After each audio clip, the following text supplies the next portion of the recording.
So, and then we also ended with some common myths on Mondays. For example, myth number one is psychology is all about mental health.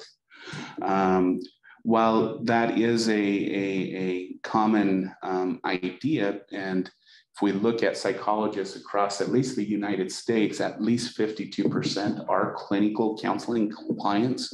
So this myth does make sense in a lot of ways, but we also are interested in everyday behavior, what people experience. Not just whether they're having some type of difficulty or not, okay? Psychology is not a science. And this is also a myth. Even the clinical and counseling psychologists, when they get their doctorate degrees, spend about the first, if we put it in a 5-year period, they spend about the first 3 learning scientific methodology, statistics, those types of things. And then they just spend the last 2 actually learning clinical and counseling techniques. And then myth, psychologists can read the mind. And as I mentioned on Monday, no, we can't. We sometimes mess with people and say we can, but that we're just really messing with them. In fact, as I mentioned on Monday, psychologists are now better at predicting behavior through conversation than about a 4-year-old, 3-4-year-old. So we have about the same error rate. So keep those things in mind as we move forward. Let's get that. Okay. All right. So what I want to talk about for just a few minutes is kind of the pseudo psychologies, and I'm just going to give some examples. When we talk about pseudo, we mean false, and in this context, I want to be very clear that we're talking about non-scientific basis of explaining human behavior. But it's important to state that in each of these pseudo-psychologies that we're going to talk about, there is some fact or there's some base in reality for those pseudo ideas, okay? And so some very common pseudo psychologies, probably one of the more famous one is something called phrenology. And phrenology was really popular in the late 1700s into the 1800s when a group of individuals started to notice that people have kind of lumps on their skull. And they started to theorize that these lumps gives ideas of a person's personality of some type. And in fact, you know, these were the days before TVs. And if you wanted to entertain and have a big party, you asked a phrenologist to come over and they'd read everyone's head. And, you know, if they saw this little area, let's see, because I know I have artists in the room. If they found bumps in the back of your head, they would say that you're good at drawing or photography or something like that, okay? And the idea came from is, if anybody has ever felt a newborn's head, it has soft on the top, it has that soft spot. And while the actual reason for that soft spot is to make it so the head can actually make it through the vaginal canal, they assumed back then that what happened is when a child was born, that their skull was all soft. And so when the baby was coming out and was being pressed through mom, the skull would adhere to whatever the brain size is. So again, if you had a lump back here as you were going through mom's, it would pronounce that, okay? Now, truth to this, no. You can't really feel your skull to see what your personality is. But the grounding in reality is that we do know that there's localization of functioning in the brain, meaning that there's a differentiation between our left and our right hemisphere, for example. And our right hemisphere controls our left side of the body. The right hemisphere controls the right, left, left, right. At the back of our head processes auditory information. The temporal area just behind your ear processes sound. So there is localization of functioning within the brain. And really without phrenology, we really would have went down that line scientifically to investigate. So Does the shape of your skull say much? No, not really, but we do know that there is localization of functioning within the brain, which we'll talk about next week when we get into the biological psychology. Okay. Another kind of example of a pseudopsychology is palmistry. This is the reading of the palm, where you can go to a person and they can say, you know, the lines in your hand tell you how long you're going to live. What are some other ones? Your health of your heart, the lines of life, all of these different things, and they could look at your hand and see, you know, kind of what predicts something about your life. And this actually came out of individuals back in, I think, about 320 BC, where many societies were very nature focused. And one of the things that they noticed is that you could tell by, you know, the wrinkles on a leaf, the bark on a tree, about the health of the tree based on the scars in it and all those types of things. And they thought, well, humans are a lot like trees and plants. We're all one and the same. So we must be able to tell something about us and about our life by looking at the shape and the lines in our hands. All right. Is this valid? No. We can't really tell much about those things from the lines of your hand, but again, based in fact, we do know that we can look at different areas of the human body and tell a lot of things. For example, one of my areas was attraction. And we studied that for a long time. And we can tell someone is attracted to somebody by looking at the dilation of their eye. When you like someone, your eye dilates to what's called 0.7. And regardless of whether you're in low light or high light, your eye will stay dilated to that point because it's trying to bring in the person. That's at about 0.7 is when you're dilated almost at the most, except for when you're on certain drugs. Okay, that's one example how we can happen when you're like excited and you see somebody that you like. And sometimes it's even unconscious. In a lot of the research that's been done in this area, they'll ask, do you like this person or not? They'll show pictures on a wall and they'll look at the dilation in the eye. And it's interesting because they might report no, but other physiological markers in the body are saying yes. And so, yeah, we can tell things just by that. The CIA uses what's called a micro, again, dealing with the twitch in your eye. When a person lies, your eye dilates and then it quickly undilates. And it happens within a couple of microseconds. And so the CIA uses these types of techniques and stuff, and they'll measure, as they're interrogating, they'll measure the dilation of your eye to see if you're lying or not. It's called a micro lie. So we do know that there's different, and we know, facial features tell a lot about an individual and all those things. So while palmistry doesn't really predict much, we do know that your demeanor and everything can say a lot about the person and about what they're going through. So, and then probably one of my favorite is astrology.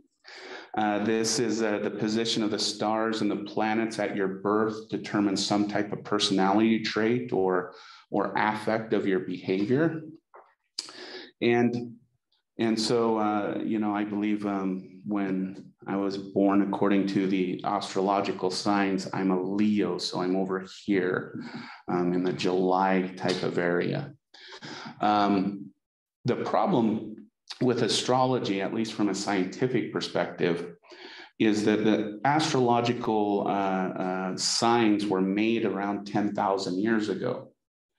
And the problem with that is in the last 10,000 years, the stars have adjusted by 6 months, which means my birth stars was not actually a Leo. I am actually 1, 2, 3, 4, 5, 6, an Aquarius. Because that's 6 months, and that's where the stars were when I was born. So if you've been into astrology and you relied on it and you thought, oh, I'm a Leo, and you do that, it's more of a self-fulfilling prophecy because you're actually reading your wrong astrological sign. But the question becomes, is there evidence for when you're born in place and time that really determines your future? And there is evidence for that. For an example, that I can't talk. For example, hockey players, professional hockey players. Most professional hockey players that make it to the pro league are born between November and January.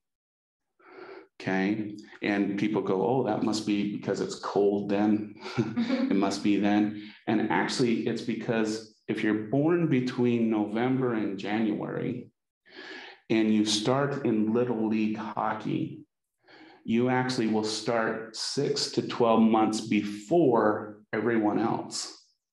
So in time, you'll actually have 6 to 12 months more training than your peers. And the same thing goes with baseball. I can't remember the months that are born where the majority of baseball players are born.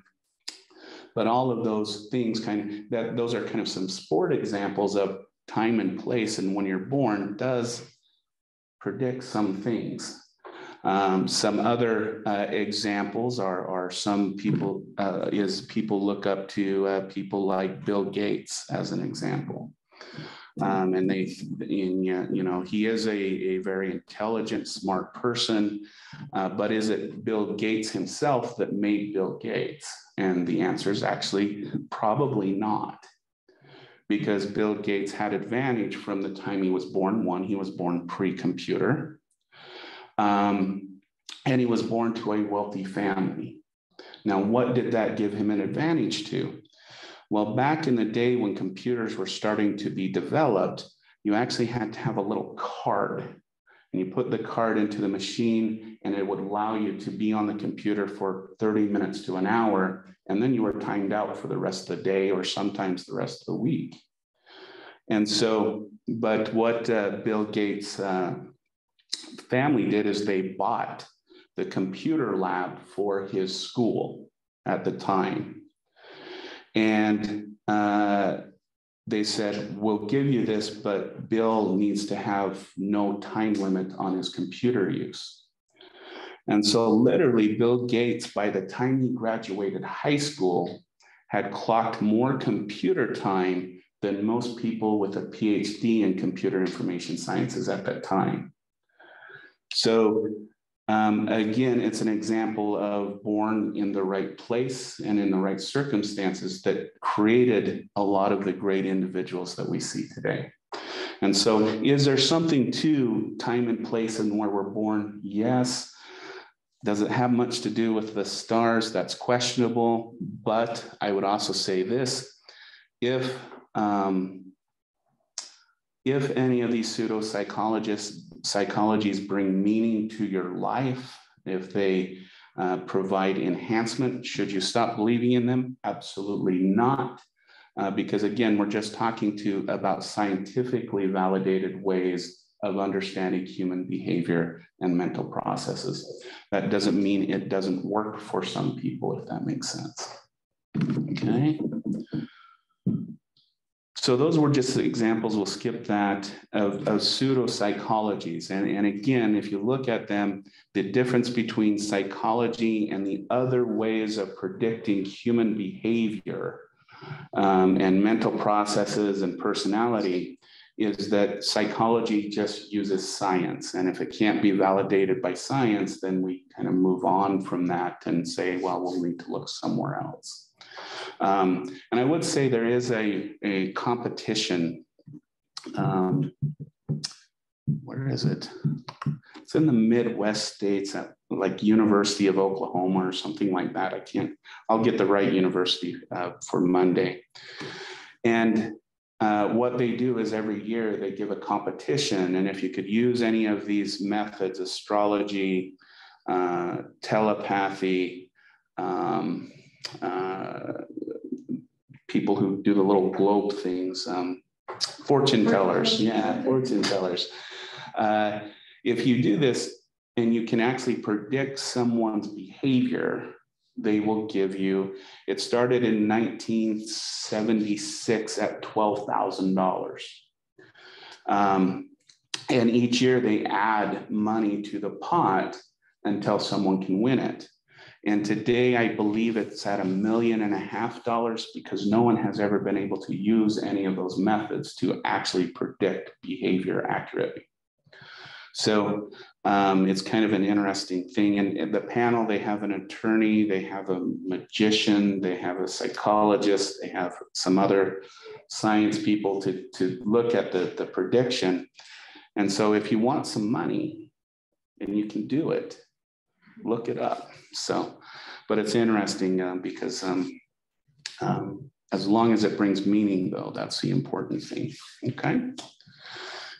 So that's that, and it's just a differentiation between what we try to do in the science of psychology versus what we do in what we would consider everyday lives or everyday ways of understanding. Okay. So.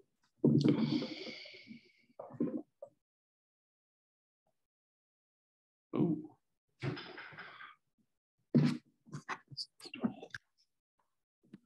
Can everyone hear? I just got a note that someone can't hear. Can everybody hear okay? I can hear you fine, Dr. Peterson. Yeah, I can hear. All right, thank you, thank you. Okay. All right. All right, so the next thing that I want to talk about in our introduction to psychology is some of the classical problems that psychology has taken on as part of our scientific understanding of trying to understand the mind and behavior. These came from philosophical arguments, and as everyone will see, is we're not done arguing about them yet. Even with our modern technologies and everything, there's much more to these than we expect. And probably the first example of a problem that psychology has tried to take on is the nature versus nurture argument. And in the Western philosophies, the two that really kind of argued about these two things is Plato in 348 BC and Aristotle around 384 to 322 BC. And Plato is going to argue for nature, which nature means that who you are is inherited, that you're born with all of your intelligence, you're born with all of your personality, and that's who you are. You don't really have a choice of who you are. And Plato's going to make this argument because he's going to notice class systems in the world. He's going to notice that there's the wealthy people, there's the merchant level middle people, and then there's the working class individuals.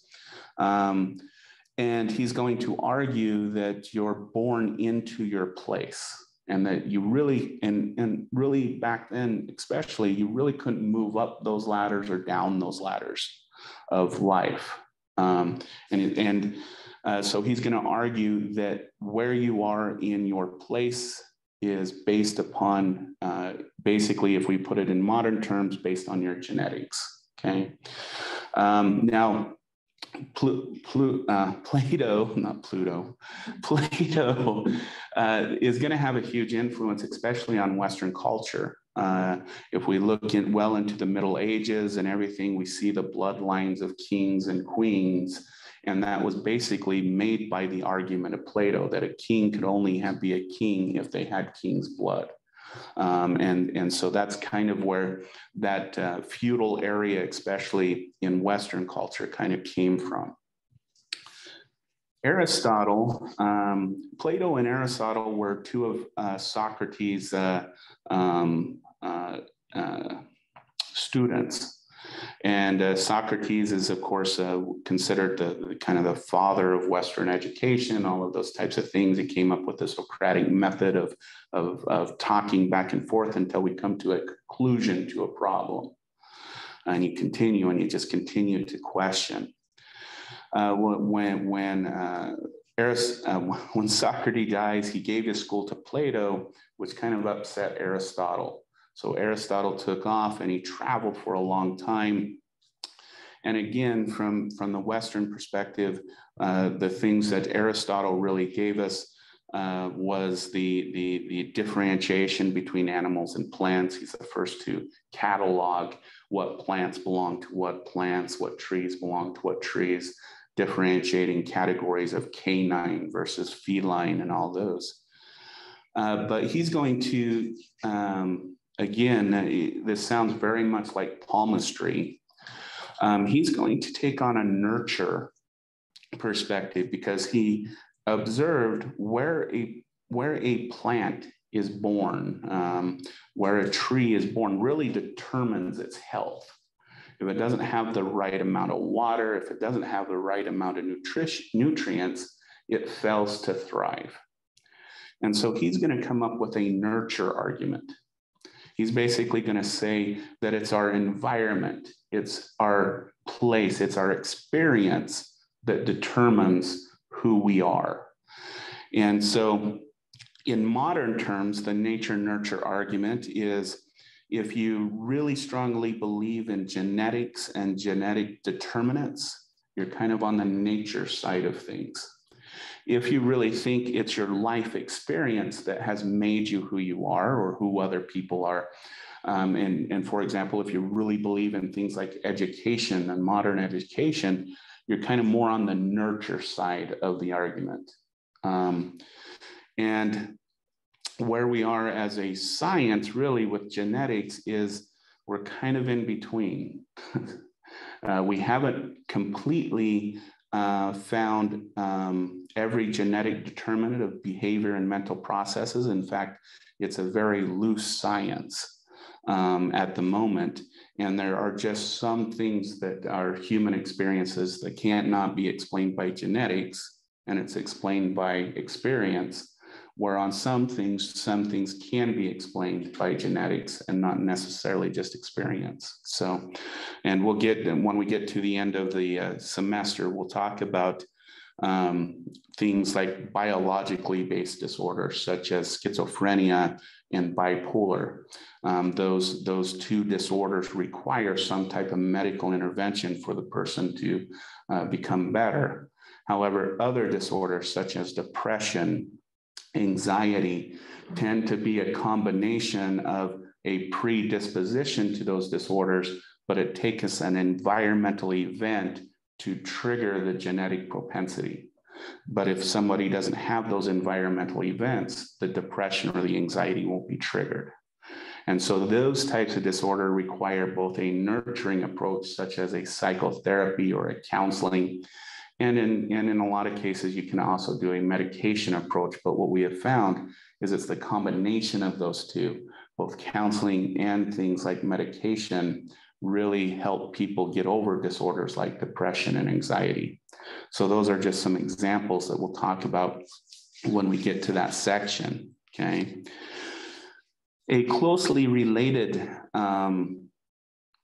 phenomenon, this happened later in the 15th to the 1700s, is the mind-body problem.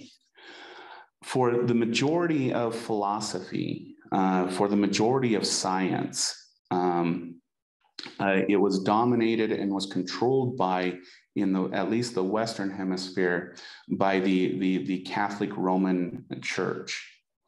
And it wasn't until we start getting into the late 1500s, 1600s, where we start to see reform in religion. We start to see different sects break off from the Catholic religion. So we get the Protestants, the Baptists, and all of the different factions of Christianity. And that starts to loosen up philosophy and allows individuals to kind of think beyond religion, because what religion is going to state is that you have a soul and you have a body, and the soul controls the body, and they're two separate things. So the mind and the body are two separate entities. And there's going to be two philosophers that are really going to be the spearhead of the two kind of ideas. Descartes, who was a French philosopher, is going to talk about dualism, which means that the body and the mind are two separate entities. Locke is going to argue for a monistic view, that the mind and the body are one and the same. Descartes is going to make this argument because he was walking through some German gardens where if you step on a certain stone, it would make a statue move around through hydraulics. And he really believed that our blood vessels and our muscles were just basically a hydraulic system. And so what he's going to argue, though, is that system can't operate independently with it. Unless there's someone stepping on the stone, the machinery doesn't work, okay? And so he's going to argue for a separation between the mind and the body, that we have a mind that is a separate entity from our physical bodies. He's going to put it in a very strange place, as you'll see in the biology section. He's going to put it in the pituitary gland, which actually just controls hormones. But he chose that because it's in the center of the brain. It's one of the only non-symmetrical glands that exist within the brain. And so he figured, hey, there's the spot. But he's going to argue for this idea that the mind and the body are two separate entities. Locke is going to come up with this famous idea. John Locke is an interesting person because if Thomas Jefferson were to write the Declaration of Independence for this class, and I ran it through plagiarism software, I would have to fell him for it, because most of the Declaration of Independence come from John Locke's treatise on government and the purpose of government and the purpose of life, liberty, and pursuit of happiness. That actually comes from Locke, not actually Thomas Jefferson. But where did he get this idea? Well, he argued that in order to have life, liberty, and pursuit of happiness, everyone has to be born equal, that we all have to start with an equal place in the world. And what he's going to argue, back then, he's going to say that everybody is born with a blank slate. If we put it in modern terms, everyone is born with a blank hard drive, for which then experience writes on. So experience puts in the software, experience tells the system what's going on. It's very much a nurture argument that really we're all born the same, and it is based on our experiences that determine who we're going to come. And it sounds very familiar to Aristotle's arguments, okay? So again, dualistic, monistic ideas have still not been resolved. If we look at modern science and whatnot and brain research, yes, if you kill a certain part of your brain, then you'll lose some type of functioning in the area that brain controls. And so a lot of scientists argue, while the brain and the mind are the same thing, because once you damage areas of the brain, then that person no longer has functioning. The problem with that is we don't actually know if they don't have functioning. For example, when a person is in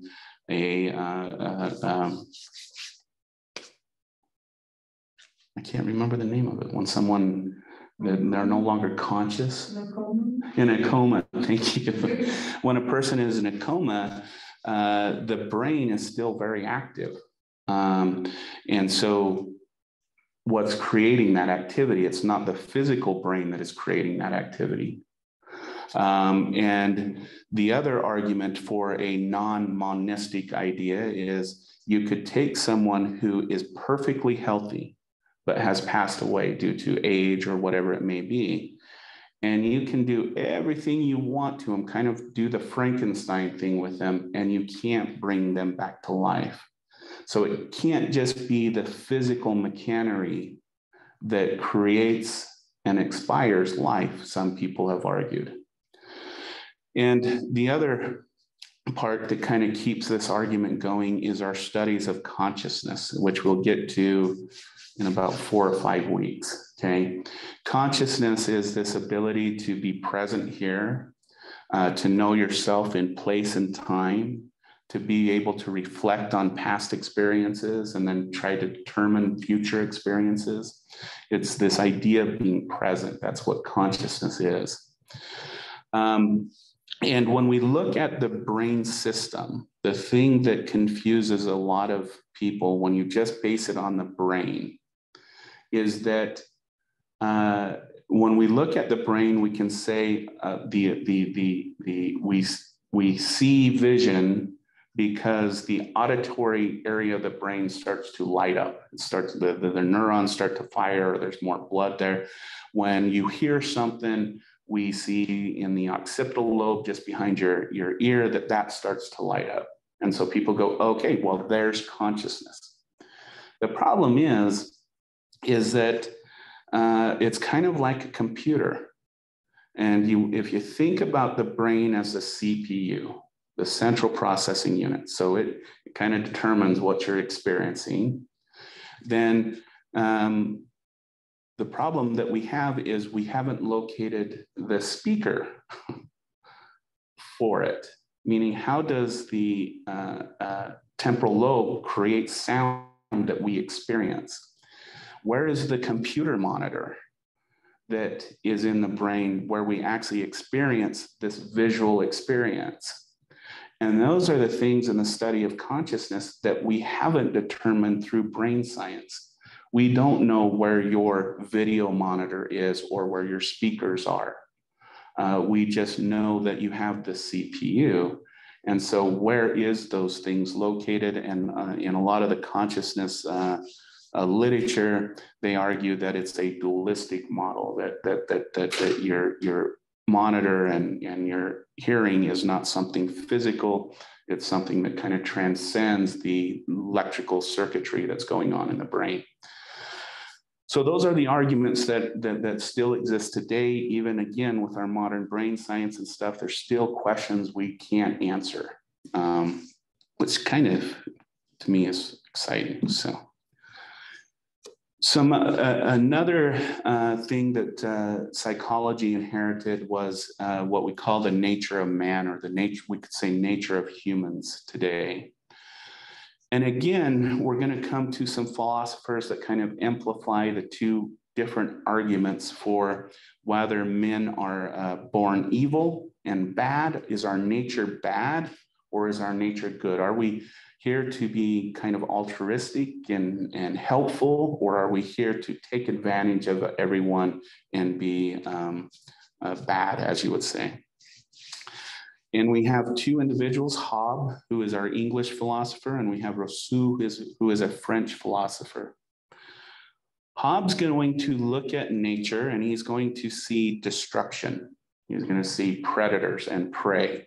He's going to see volcanoes destroying places.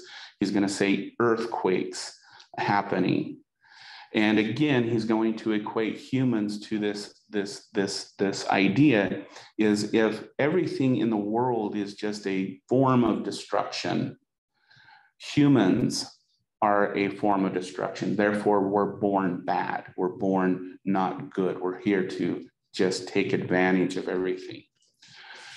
Rousseau, on the other hand, while he's going to observe the same exact thing, he's going to see volcanoes create growth.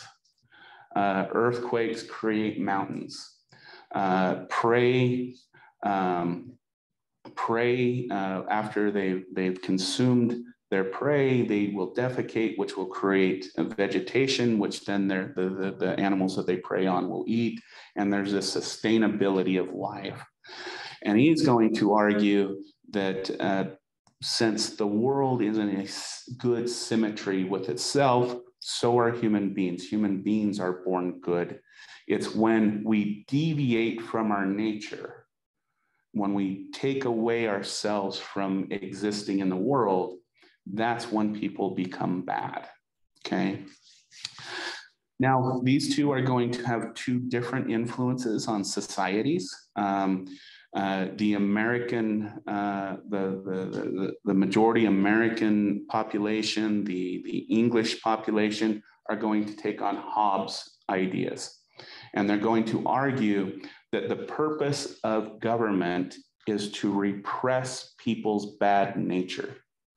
So our laws, our legal system are all based on this idea that people have the propensity to do bad, and it's our legal system's responsibility to repress those bad behaviors and to punish them in a sense.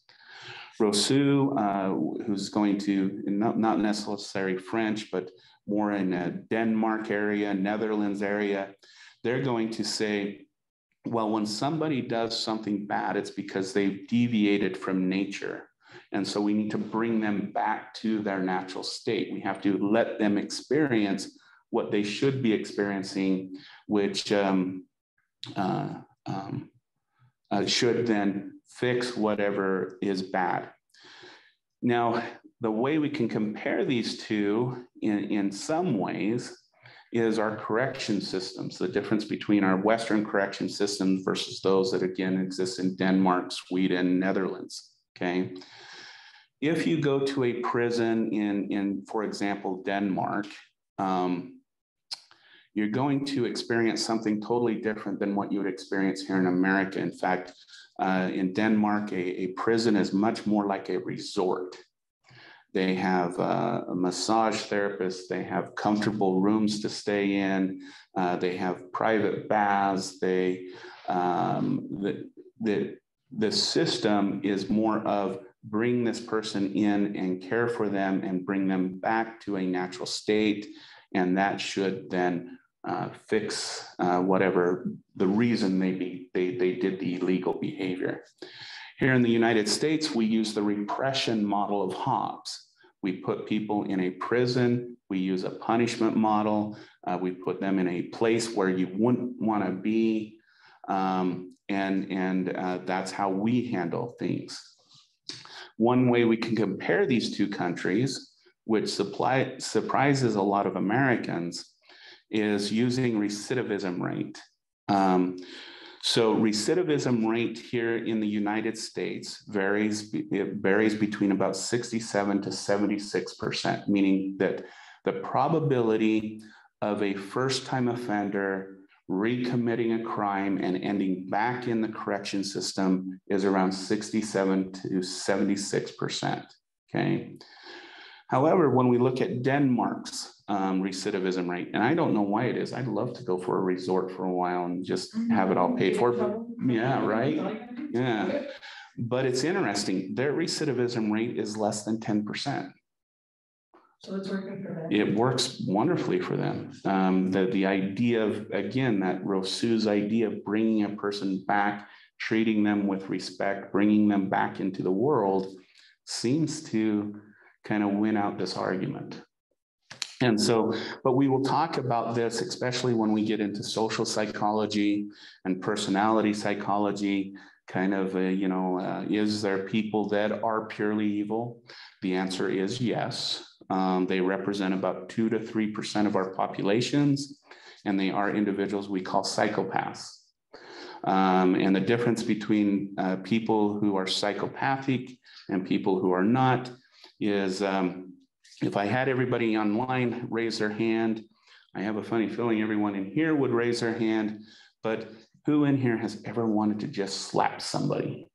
Like you just wanted to clock them. For no reason? For just because they ticked you off. Oh, okay. For no reason. Yeah. Well, sometimes the tone of their voice. No, And our online students, I want you to think about that, because I'd be willing that the majority of us have wanted to hurt somebody at some time. And the question is why don't we? Well, oh, we have a hand raised. Let's take a look. Hey, Joe, go ahead. No, you're good. You asked me to raise my hand if I ever wanted to slap somebody. Okay. I do have a question, though. Thanks for admitting to that, Joe. All right, Mercedes, what's your question? Oh, yeah. So I wanted to know, why do you think the difference between, our judicial system and then theirs is in comparison with the Denmark? Why do you think people don't want to go back when, like you said, why wouldn't people want to go to a resort? And then here in America, like a lot more people end up going back to jail. What do you think the reason would be behind that? So could I step in and kind of Yeah, answer that, and then you can kind of follow behind and kind of see where we both. So I don't know if anybody's read my discussion or in the introduction for the class last time. So I actually just got out of prison last year. And so I've experienced the criminal system throughout here personally. And I can tell you, based off of what he just stated with Denmark, I've known about that for a while, that their criminal system was always better and the recidivism rate was always lower. It sounds to me like Denmark actually sits there and takes the time to make them feel comfortable and help them to where when they get out, that they're getting the actual help they need.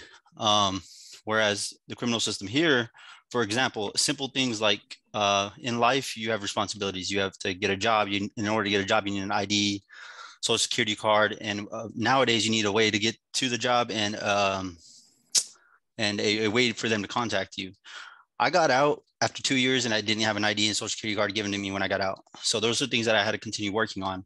So one thing that I've noticed throughout working for people who come out of prison or dealing with probation officers, because that's what I do now. I work for a behavioral health company in Phoenix, is the criminal system out here. It's kind of just like throwing people into the system thinking they're going to learn their lesson, but they're not realizing that they're not actually getting any type of help that they actually need. Whereas in Denmark, they're probably getting that opportunity to make their, they're not like throwing them in a cell and just saying, you guys do your political stuff and just survive while you're there. They're actually there helping them out, making sure that they got the things they need. Now, I know you say it sounds like a hotel. Why wouldn't they want to go back? Well, because while they were there, they were getting the actual help they were needing based off of how they run their criminal system. And out here, they're getting better at it. I can admit that, because they do have, there was certain programs that were being placed into. And I know most of everybody heard about like Kim Kardashian being a part of like getting people out of prison. So celebrities are starting to use their like the attention that they have, their popularity, to help bring attention to the government about how we can do better for our criminal system. There were certain programs that I just missed because you had to be there for longer than a year, and I already had served most of that time. So I was going to be leaving before that program started. So it's kind of like a patient type of thing. I don't know why we're so far behind especially with technology nowadays and having to fix that. But I mean, that's just my take on it. I don't know if you want to speak on it too, Professor, Doctor. But I'm just speaking from my personal experience, and being the fact that I work in the behavioral health field now, and I speak to probation officers. I talk to people who are going through court and hearing their stories from when they got out of prison, and try to help them the best I can now that they're out. Joe, I think you explained it really well using life experience and your professional experience. And, if we were to put it kind of just in terminology way, is when you think about what they do in Denmark versus here, and it goes back to that Hobbes versus Rousseau idea, is here we think people do bad things because that person is bad. There's something wrong with them. Whereas in Denmark, it's that again, going back to the Rousseau idea, is that it's the situation and the environment that made it so that that person would be engaging in those types of behaviors. So in Denmark, they don't sit and blame the person and kind of get that learned helplessness that, oh, I'm a bad person. And then when I get out, my only choice is to be bad, in a sense. Instead, what they do is they focus on the person's situation and their environment, who they associate with, what is their home environment, who do they choose to relate with, and what is their ability to take care of themselves. And they really focus on those, and they teach those kind of environmental self-cares in their prison system. Where here in the United States, we focus specifically on why that person is a bad person. Okay, you rarely hear, and Joe, you're right, we're getting better, but you still rarely hear in the United States, I wonder what experiences that person had in their life that made it so that they would engage in that behavior. You don't hear that very often, do you? You usually hear that person is just a horrible person. And that's kind of the language we use. So just like in Joe's example, here we feel that, well, we need to punish the individual so that the individual comes to some enlightenment that they're a bad person and they need to change. Whereas in the Denmark area, there isn't a bad person. There's bad situations. And that's really the difference. And Joe, thank you for providing your experience with that. That's very cool. And I hope you continue with the advocacy for that. I'm sorry, Mercedes, what? You were saying something?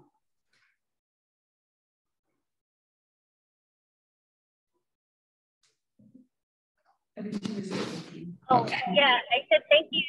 I know that it just kind of just doesn't put things in perspective when, you would think that since you're in a system that is ultimately just gonna, throw you around, you wouldn't want to go back to something like that. You know what I mean? Mm-hmm. Yeah. And, but yeah, again, thank you. Mm-hmm. Can I say something else, Mr. Carter? Yeah, Joe, please. And, there was one thing that I was doing while I was in prison, and I was getting to know different races, and, I was kind of involved a little bit everywhere because I was helping people out in there with like their education classes. I used to, one thing I noticed while I was there is they fit about 2,000 people per yard. And so there was about 8,000 people in the one prison that I was in. And I used to look around and I used to think to myself, I was like, what if this thing was like closer to town and it had access to people who were dealing with homelessness? Because a lot of the people there were dealing with drugs and homelessness. And I used to ask them, I said, if there's a place just like this, the same setup to fit everybody in the same housing unit, 200 people in each warehouse. I was like, if there's a place like this out there that would allow you to go there to get the help you need, whether it be counseling, be able to have a safe place to sleep, and knowing that you had to make it to work the next day, that say you would be able to check in there and say, hey, I'm struggling.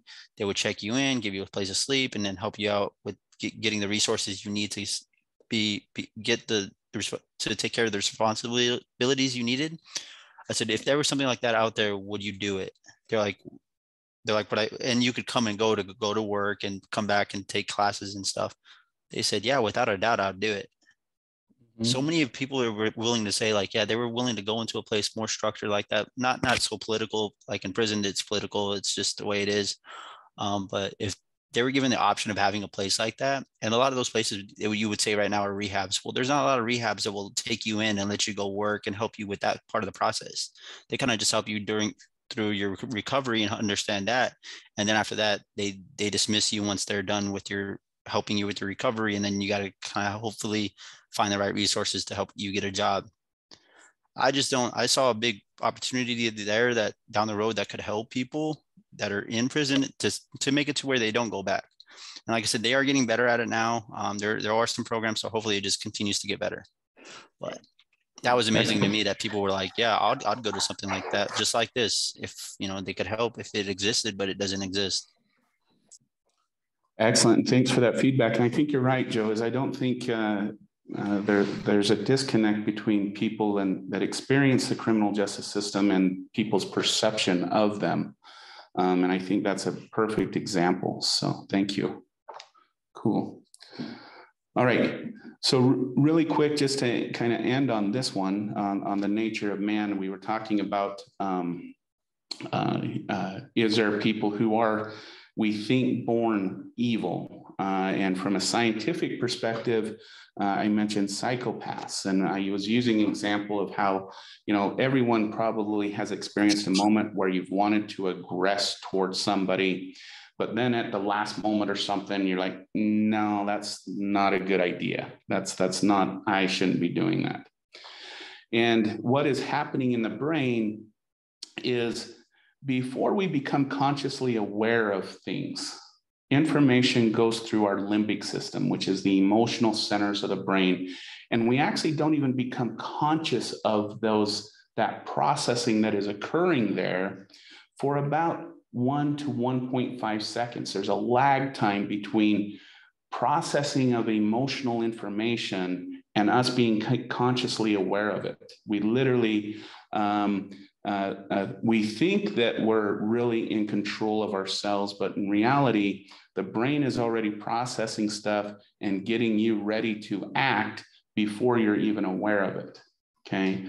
But the difference between a psychopath and everyone here, I hope, is that what happens is that information is sent up to the frontal cortical areas of the brain, and hopefully most of all of us in this class then send an inhibitory impulse down to the limbic system saying, no, don't do that.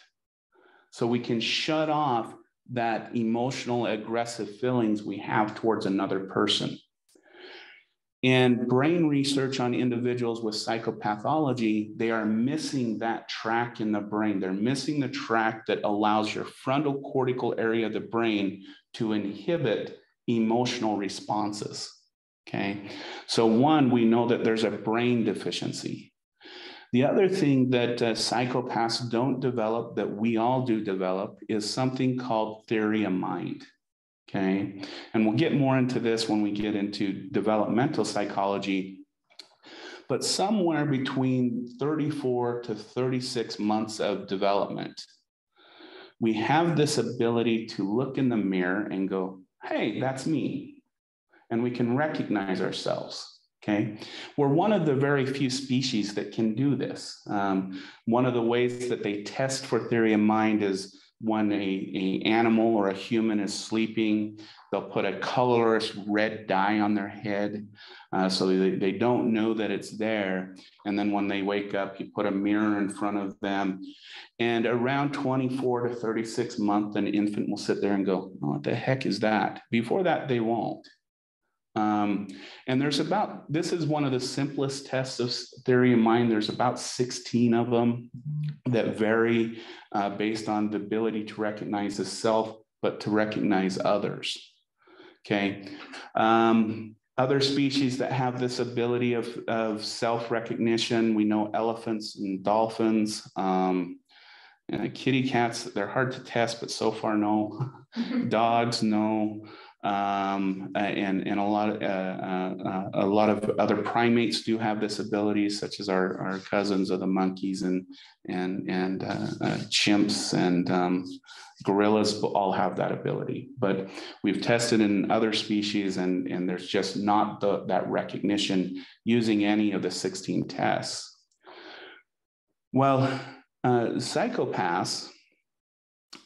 And then there's another test. So there's a self-recognition test, okay? And the colorless dye is the easiest example. The other test for theory of mind is we have 2 cups on a table, okay? And we have 2 children sitting at the table. And again, there's several tests. This is just one of the simplest to explain. And we have cup A and we have cup B. And in front of the 2 children, we put the ball in cup A, okay? And then we have one of the children leave the room.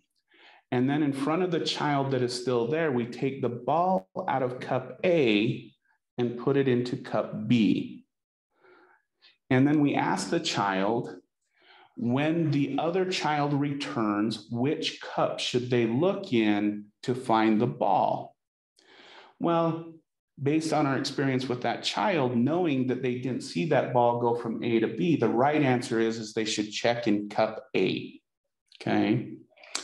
But up to about 24 to 36 months, when we have verbal children, the children will say that child will look in cup B because the child is only able to see their perspective.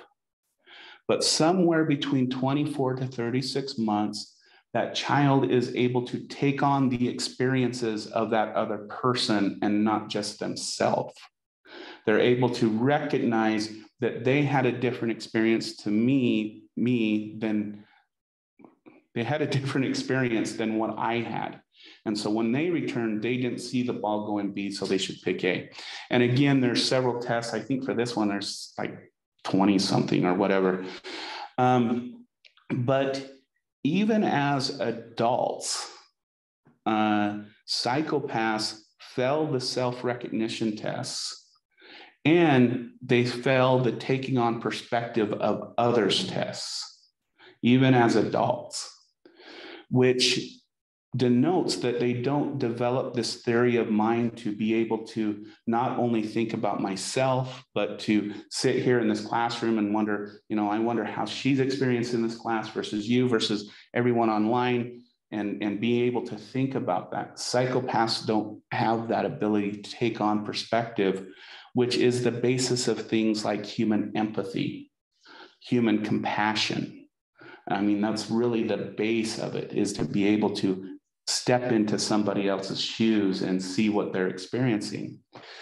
And so based on those tests, is there human beings that probably could be defined as evil? Yes, because the thing that we know about psychopaths is they don't see other people as humans.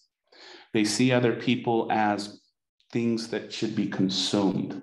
The same thing as a car or a rock or anything. They don't see humanness in other people. And so they tend to use other people for their own benefit, usually in some cases in very violent ways, okay? And so is there evidence that there is at least a subpopulation of people that can be defined as purely evil? Yes. But the majority of us develop that theory of mind. We have those inhibitory impulses that we experience in the brain, which allows us to control our aggression and the like. So that's kind of where the science is right now, okay? And I think that should be enough for today. Let me stop sharing. On any of the information today, does anybody have any questions? Anyone in here? You're okay so far? Okay. Joe, I think I just forgot to lower your hand. Did you have a question? Nope. Okay. Does anybody else have a question from our online participants?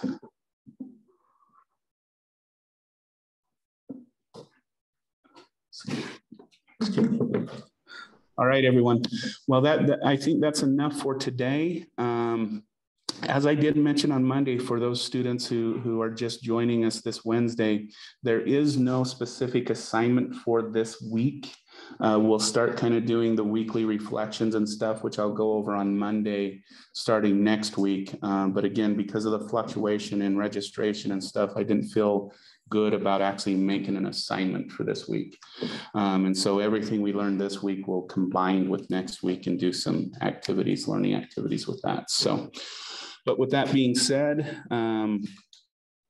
have a wonderful day. And Brandy, I think, would you email me about your sound issues? Oh, she can't hear me. What am I saying? I'll email.